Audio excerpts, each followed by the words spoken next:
Welcome to Harlem Holistic Wellness Week segment with Bailey Jeremie. I'm the host of the Mind Over Melanin podcast and co-founder of Black Wellness Initiative, and I'm excited to be with you all here. We've had a very exciting week thus far. Hi. Welcome to Harlem Holistic Wellness Week segment with Bailey Jeremie. I'm the host of the Mind Over Mel. Sorry about that. All right, doing multiple things at once. Okay, but that's not going to happen again.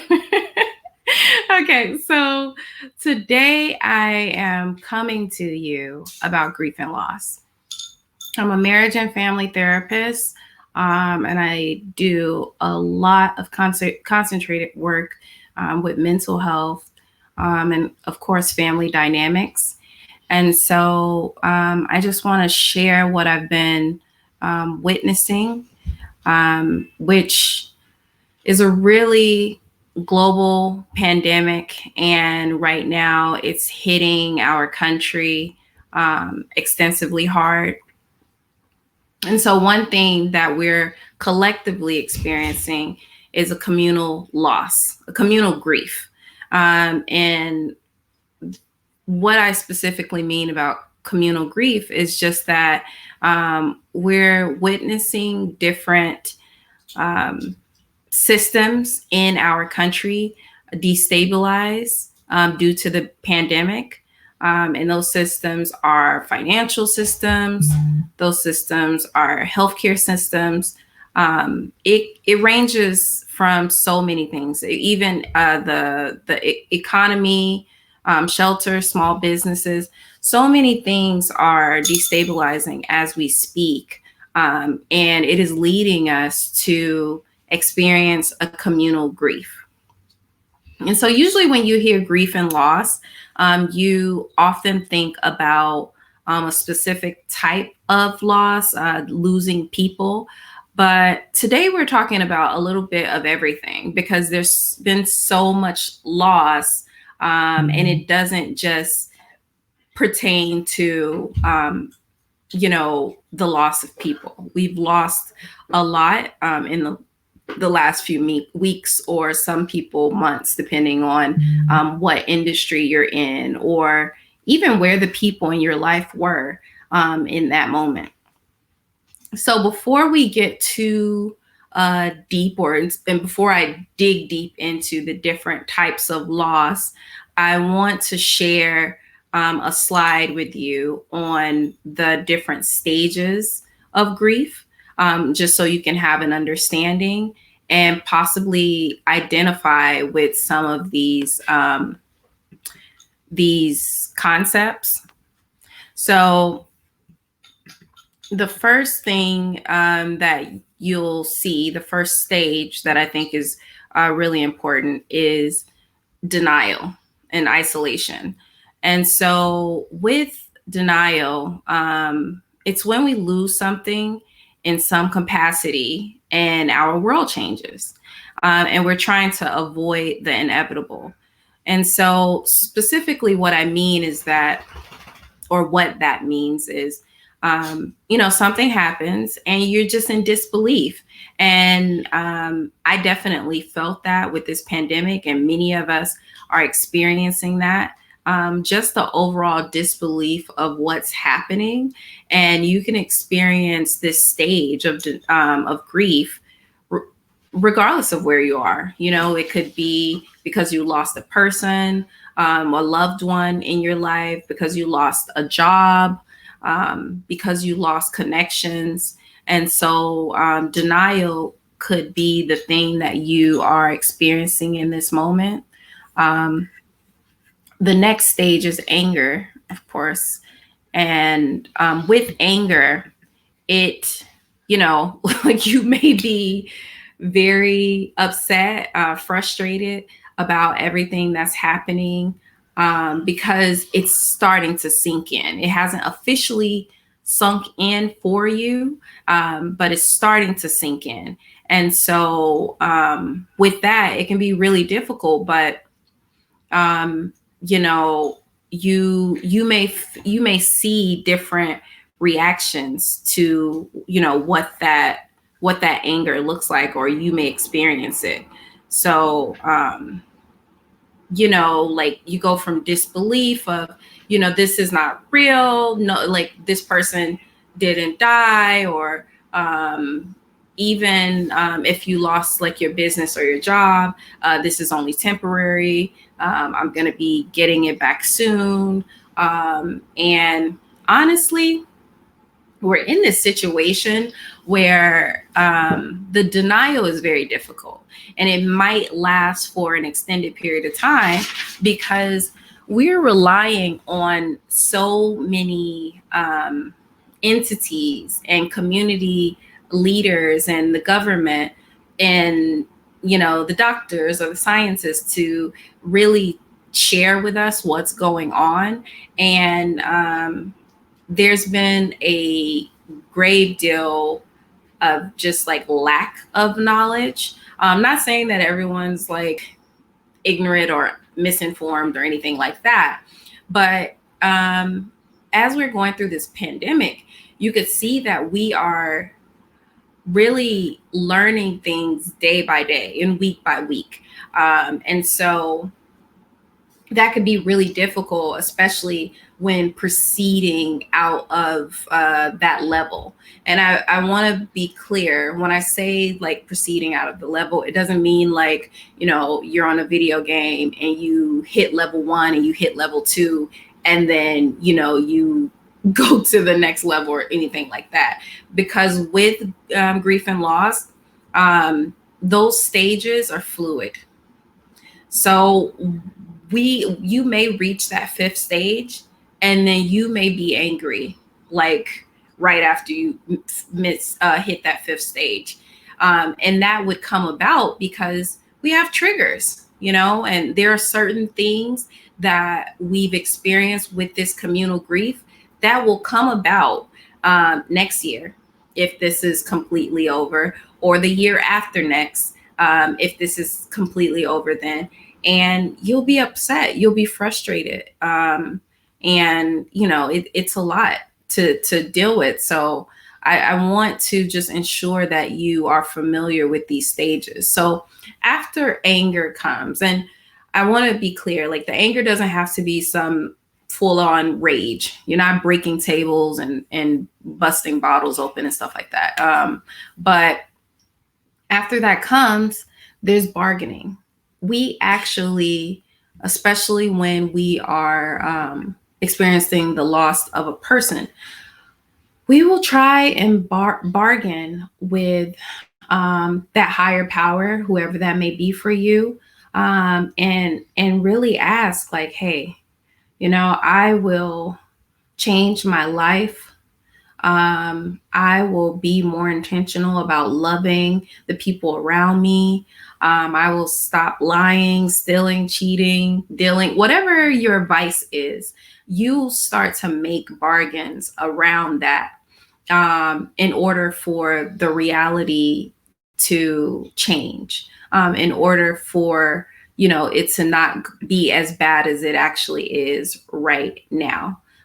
So you get angry, but then something in you says, there's a possibility that you could change this.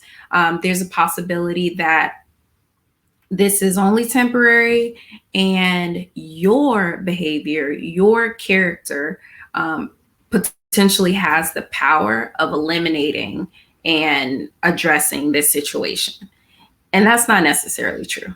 Not even necessarily. It's just not true. Okay. So that's something that you really need to just, keep in mind. And then depression. So depression, that is when you actually start to realize that this is your reality. And now I know I'm speaking about different aspects of grief and loss. And I specify that I'm not just talking about losing people. I'm talking about losing jobs or experiences and those type of things. But what I'm not saying is like, we still don't know much about, I'm not going to say we don't know much. We don't know enough about COVID-19 to truly start to strip away like what is actually happening, what are the actual risks, how fast is it spreading, even like how the disease is interacting with people, or the virus is interacting with people. I saw somewhere on social media that a person was reinfected, and like that never occurred to me. I don't know if it's possible. There are also other thoughts about maybe the numbers are not accurate, and we'll have a talk about that a little later on in the week with one of the H2W committee members, Matt McCoy, and also the CEO of Soul City. He'll be interviewing a few medical providers or healthcare providers around how they document or how they identify the COVID-19 when it comes to numbers or documentation, and if there are any incentives. But so I'm not saying that we're going to accept the reality of that, because there's so many details that really need to be ironed out about COVID-19. With depression, we are going to accept the reality of whatever that loss was to you. And so the loss could be relative, just like trauma is relative. It's happening to specifically you. So, you could be, you could have lost a job, and you could be in denial about losing a job. You could maybe think in your mind that I'm going to get that job back after all this is over.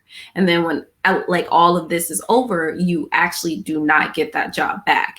And that's when that depression could potentially set in. Or the depression could set in when you start to realize, I don't have control over when I'm going to get this job back, and I don't have or control over whether or not I'm getting the job back, or whether or not my business will withstand this pandemic.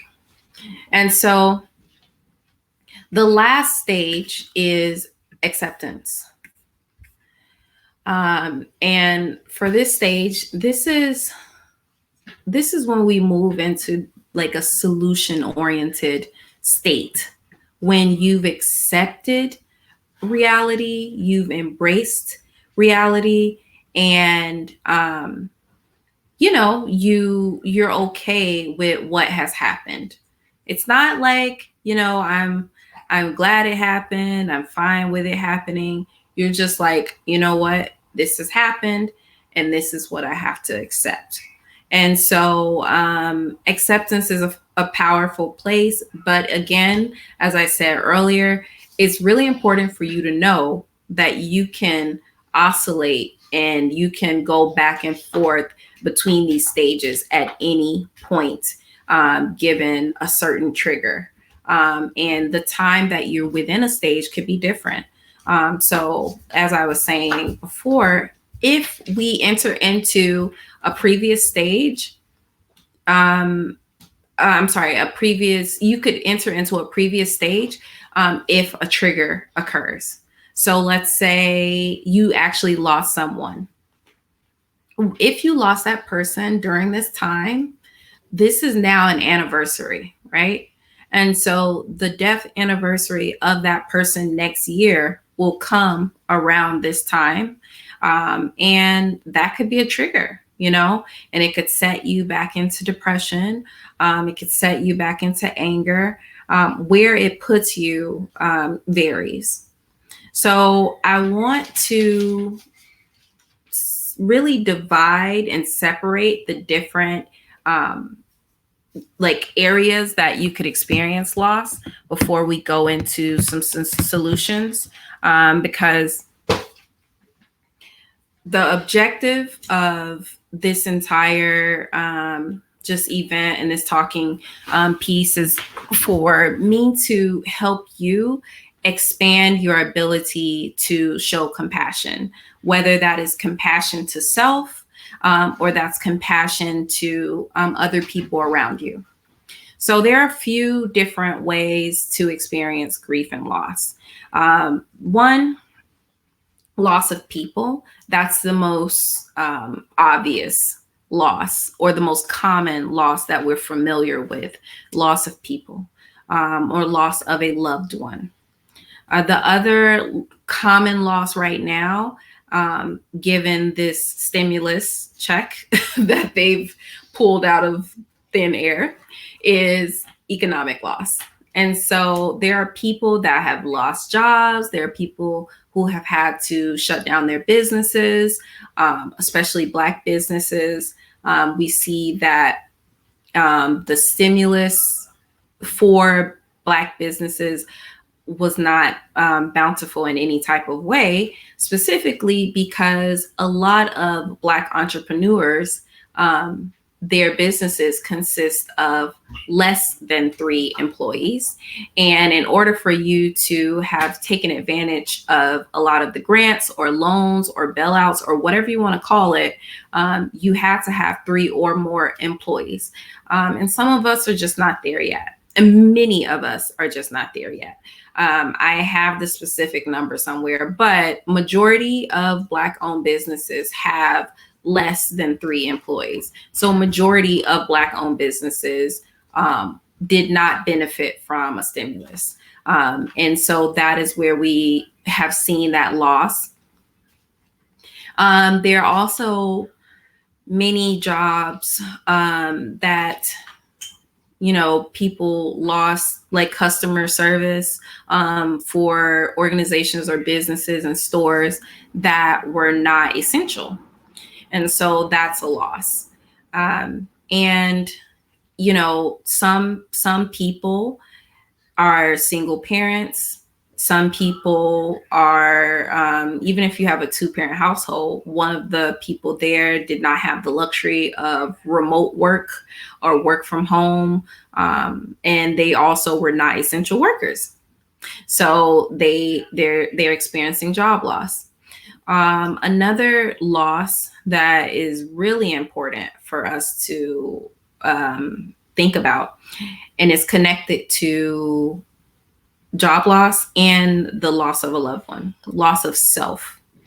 And so loss of self, typically that speaks to if a person, if your job like really spoke to your purpose and your passion, and that is what you relied on just to keep you happy or make you, be inspired to get up every single day. And so if you're experiencing loss of self, and I really want to kind of break this down, because loss of self could be, let's say, I'll take myself as an example. And 2 examples. First example I want to talk about is when I was working at a coffee shop, right? As a barista. Or even if you're like a hairstylist or a barber shop or something like that, in different states, that is not okay for us to have those services open. Hi, Adrian. How are you? Thanks for tuning in. Hi, Raul. So as I was saying, with loss of self, the example I was providing was if I was working in a coffee shop, right? And let's say I'm young, I'm starting out, I don't have that many external social connections outside of my job, but I really love what I do. I love seeing those same people coming in every single day because it's become part of my routine. I've learned their lives, I've learned their loved ones, their routines, and I've started to really care and be invested in their stories, in their situations. And many coffee shops were labeled as non-essential. And so if your coffee shop was labeled as non-essential and you were not able to maintain that job, you lose all of those connections that you had if those people weren't like actual friends If they were just associates or acquaintances, then you're losing these connections that you've become so fond of and so used to every single day. And so that could really affect your sense of self internally. And then one thing that I see with a lot of people, especially people in the service industry, for me, I went from doing coffee part-time, doing therapy the other part. And so one thing that you see with people in the service industry who are non-essential is that sometimes you define what you do in the world. You define yourself by what you do in the world and how much you put out in the world. And hi, Natalie. And so, that is an issue because the truth of the matter is what we do in this world, the impact that we make is important, but it should not define you. If you're not able to help a person one day, that should not define you. And sometimes it does. And so we have to move beyond that. And we'll talk a little bit more about how you move beyond that if you are feeling a loss of self or connection to your purpose and to your passion, and you're, not feeling aligned. The other thing, so we've listed financial loss of a loved one, loss of sense of self. And the last one that I want to speak to is loss of, well, not the last one, but this also connects to job routine and even people. Because if you're working, or if you were working, but now, we are in this age of the necessity of social distancing, and you're no longer seeing the people that you were used to seeing, that's a loss. And so what happens is, if you really think about your workday in America, well, typically we work 8-hour work days. Some of us work as long as 12 hours, and some of us pull doubles or triples or whatever you want to call it. And so in that process, you interact with different people. And just like the barista example I gave you, you're seeing your coworkers, you're seeing potential customers, you're seeing all these people that you pass in a day to day. If waking up in the morning, you go to a bodega, you are seeing the bodega person. If you catch the bus or the train at the exact same time every time, you're seeing your bus driver, you're seeing the conductor.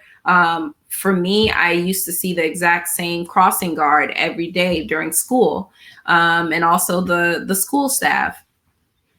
And so you start to have all these minor acquaintances and associations that you're used to. And you also spend way more time at work and in these routines than you do at home if you're working the traditional hours, because you get home around 5 or 6. And if you have a average bedtime, you're going to sleep around 9 or 10. So that means that you have like maybe 3 to 4 hours every evening to spend time with your loved ones, and 8 hours to spend with those people that you work with. So you have went from spending 8 hours a day or 12 hours a day to 0 in some cases with those people that you are used to seeing on a daily basis. And now you're at home. And so we have people who, in various situations, you either live alone, or you live with too many people, or you live with just the right amount. But regardless of how many people you're living with, you're forced to reckon with a new normal. And that new normal could mean that you're with these people all day, long. And if you're actually following like the, quarantine or social distancing guidelines, you are with them for a very long, extended period of time. And so the last element of loss outside of like routine, finance, people, and a sense of self is going to be loss of alone time. And so the loss of alone time can be very difficult as well, because many of us use that alone time to meditate, to pray, to regroup if we're triggered, to just spend time with ourselves, learn to learn ourselves. And so you're going into these situations where you no longer have the opportunity to embrace that alone time, and you have to get very creative. So now, yes, thank you. And so this is something that I mentioned in one of our lives a while back. There has been a really high spike of divorce rates in this time because people are, a lot of things are happening. I'm not going to say it's one thing. You have situations where people they have very poor coping mechanisms, and so when they get frustrated or they get overwhelmed, they take it out on the people closest to them. That was a sneeze. Okay. So what, and so then you see one thing that we've seen, not only an increase in divorce, but an increase in domestic violence, in abuse and neglect. And so there's loss of relationships. And there, you actually go through those 5 stages that I shared if you are going through a divorce and if you're able to leave. But yes, there is a higher spike because people, this is a very exceptional time. And so you're going to see exceptional factors and traits of every individual. You cannot expect for your wife, Sally, to be the sweet Sally that she's always being. Sally's probably going to go off on you a few times. And the new Sally is going to probably take you off, take you by shock, and you're going to want out. And that's what we're seeing. And also one thing that really leads to the increased divorce rate is finances. And so I talked a great deal about all of the potential impacts of finances. And so, yes, thank you, Natalie. I'm going to mention that in a minute, but people are starting to lose jobs, and that causes an increase in stress. And that stress could lead to increase in disagreements and also more time together. And another factor that leads to divorce and abuse is substance use. So you see people turning to very poor coping mechanisms by using substances, drinking more when they're home, because that's what's available and that's what they can do. They don't have to be at work. They don't, have to be sober or, abstain from that. And so they're starting to drink more. And then that alters your ability to just function and make proper decisions the way your family is used to you making. And so, these things are leading to divorce. And now you see a loss in divorce. A loss in relationships, a loss in sense of self, a loss in finances, a loss in your loved ones, and a loss in routine, and a loss in, like I said, like me time. And so I want to just give you a quick assignment that you can use to actually help with the loss. And I'm going to tell you, therapy is not always meant to be this healing.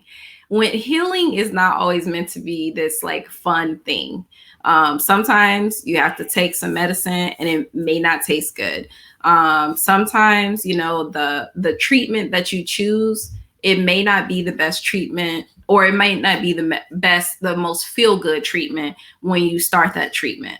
And so the recommendation I'm going to give you is not something that is meant to feel good, you know, as soon as you start it. But what I want you to do is itemize what you lost. Like actually take a moment to reflect. That's what I'm asking you to do. Reflect on what you've lost. So, and think about your routine. So if you used to go to a coffee shop every day, what was it that you had at that coffee shop? What did the coffee shop provide you? Did it provide you space? Did it provide you interactions? Did it provide you good music? And so that's the first thing I want you to do, and actually reflect on your entire day.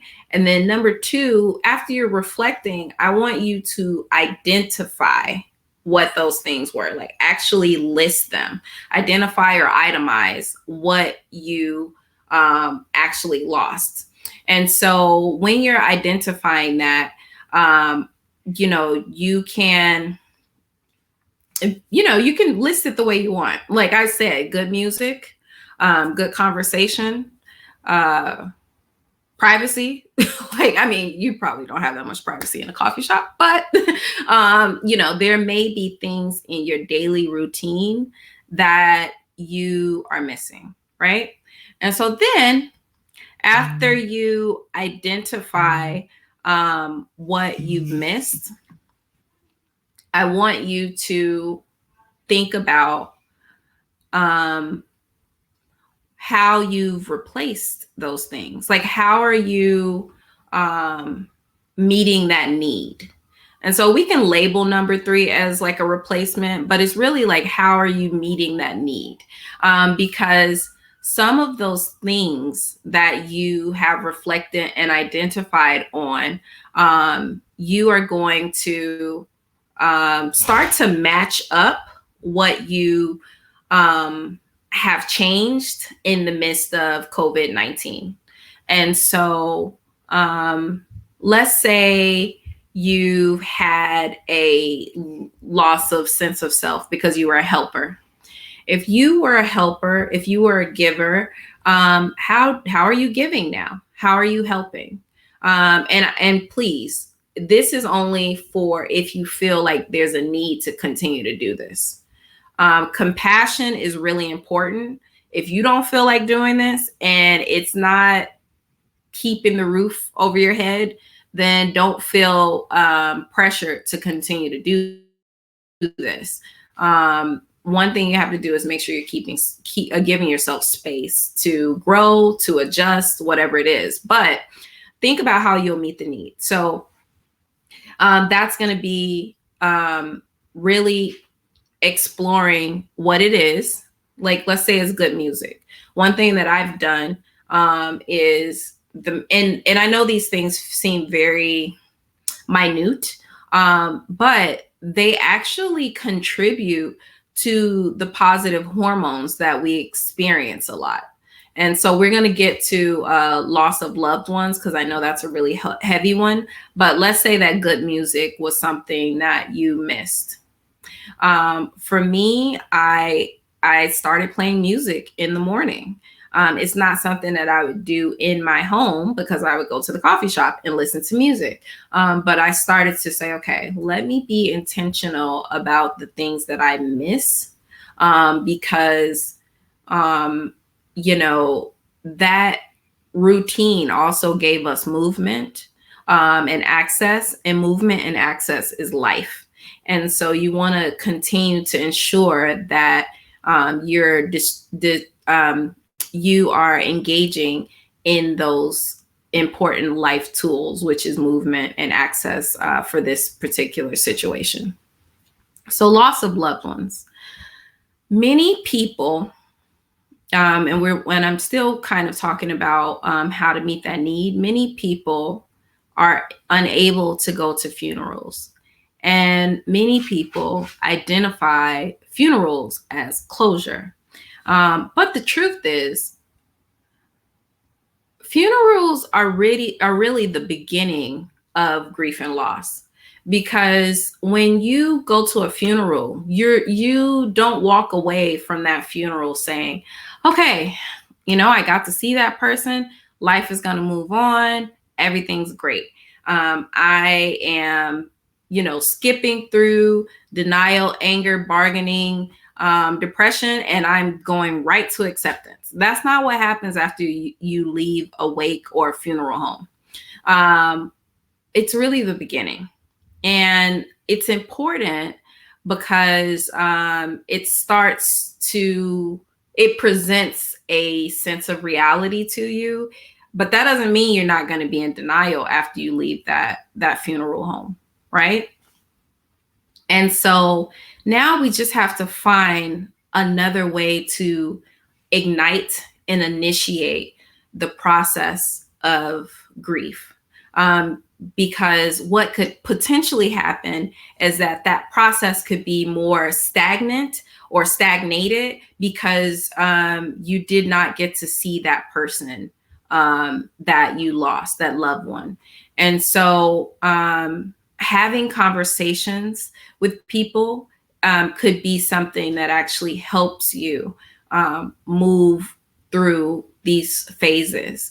Reflecting on positive times that you had with that person could be something that helps move you through these phases. And regardless of what type of loss you've experienced, we listed like 5 of them. Regardless of what type of loss you've experienced, one thing that I want you all to remember and hold on to is social connection. Social connection is actually what helps us continue to thrive and live. And what I specifically mean is the benefits of social connection as it relates to your immune system, as it relates to the process of healing, as it relates to going through the stages of grief and loss. Because what will happen with social connection is your body will start to produce more of those positive hormones. That's serotonin, dopamine, and oxytocin. And so with these 3 hormones, what happens is your body starts to, send, or your brain starts to send positive signals and say, okay, this person is happy, this person is healthy. As soon as you start to get dips of those hormones, you compromise the immune system. And so you could fall deeper into illness, deeper into depression. So it could be a mental illness or a physical illness. And so social connection is key. So regardless of how sad you are, find that person that you can stay in contact with.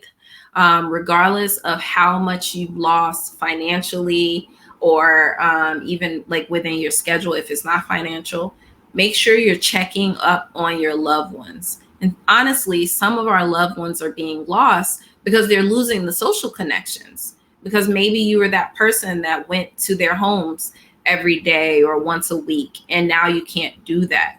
So we have to find ways to replace that. So if that's calling somebody on the phone, getting on a Zoom, doing a Facebook Live, or going on Instagram, like communicating through social media. There's so many different face-to-face apps that you can use. And I want you to make sure that you stay in touch with people. One thing that me and my co-founder of Black Wellness Initiative has done is start to deliver COVID care packages to people. And honestly, it's the most rewarding and fulfilling thing for me. So I know that it has personal benefits for me because I really love helping people, and it's keeping me going. And so, find some way for you to meet that need of loss. If you lost an entire person, I know that that's very difficult. And one thing that I truly recommend, like I said, was the social connection. So there are people that may have lost that same person and can really help you in that journey. And that is important now more than ever, because we don't have the beginning stage, which is that funeral. I mean, some of us do have that access, but many do not. And in that funeral, that social touch is actually what allows people to begin that phase. And so another thing that I'm doing along with the COVID care packages are the self-care packages. And those are through Black Wellness Initiative, my organization.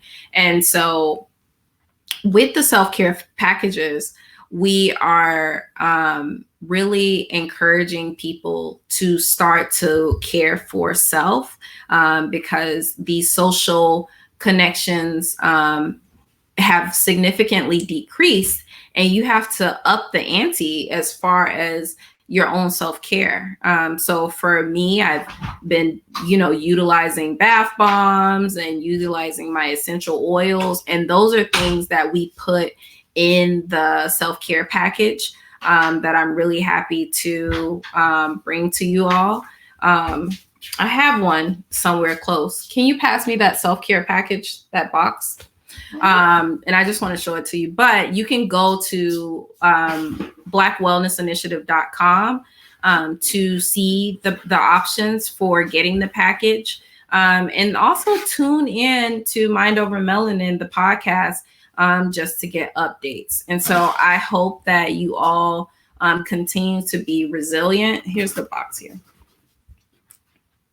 I hope that you all continue to be resilient and you embrace these recommendations that we provided to you. And if you ever, have any questions or need coaching or therapy services, you can definitely reach out to me on Instagram at Mind Over Melanin Pod. And also you can email me at bailey@mindovermelanin.com. And yes, so just do the things that I really, I listed out, which is reflecting, identifying, and meeting that need. And social connections is really important if all else fails, and definitely caring for yourself. And so before I go, I want to let you know that we have the next event coming up is actually this evening. We will be interviewing Dr. Badero, and I think that interview will be led by our own Matt McCoy, the owner and CEO of Soul City, and that will be at 8:00. I want to say. If I'm wrong, you know what? Just go check on h2w.nyc. The schedule is there.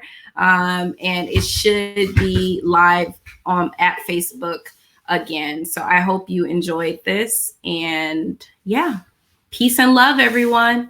And and then after that, you can go and check out the sunset meditation on h2w.nyc in the meditation corner.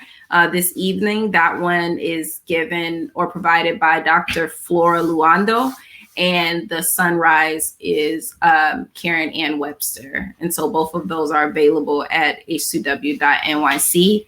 And again, peace and love. Thanks.